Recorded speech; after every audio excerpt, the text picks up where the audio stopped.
Natalie Portman has offered a raw and powerful reflection on the emotional cost of growing up in the limelight.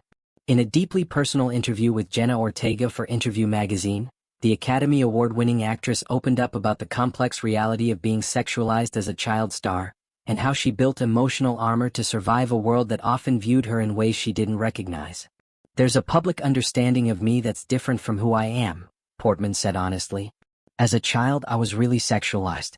And that's something that happens to a lot of young girls who are on screen." The actress, now 43, admitted that the experience left her feeling very scared, highlighting how early fame came with an overwhelming loss of control over her image and identity.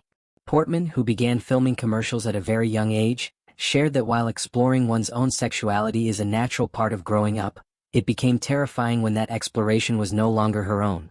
"Obviously, sexuality is a huge part of being a kid, but I wanted it to be inside of me, not something directed at me," she explained.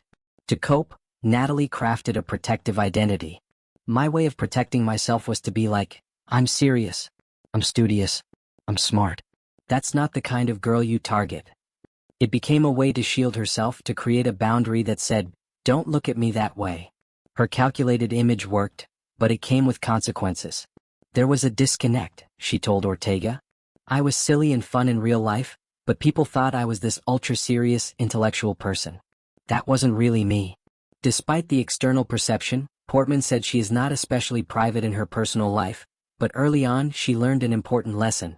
If you act like you value your privacy, people tend to respect it more.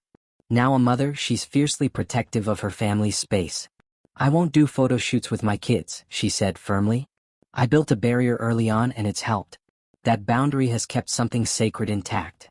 Portman's reflection is both heartbreaking and empowering. It reveals how child stars often have to grow up too quickly, how they're forced to curate an image for survival, to find ways to protect the parts of themselves they're not ready to share with the world. Her words serve as a stark reminder of the emotional toll fame can take, and the quiet strength it takes to push back.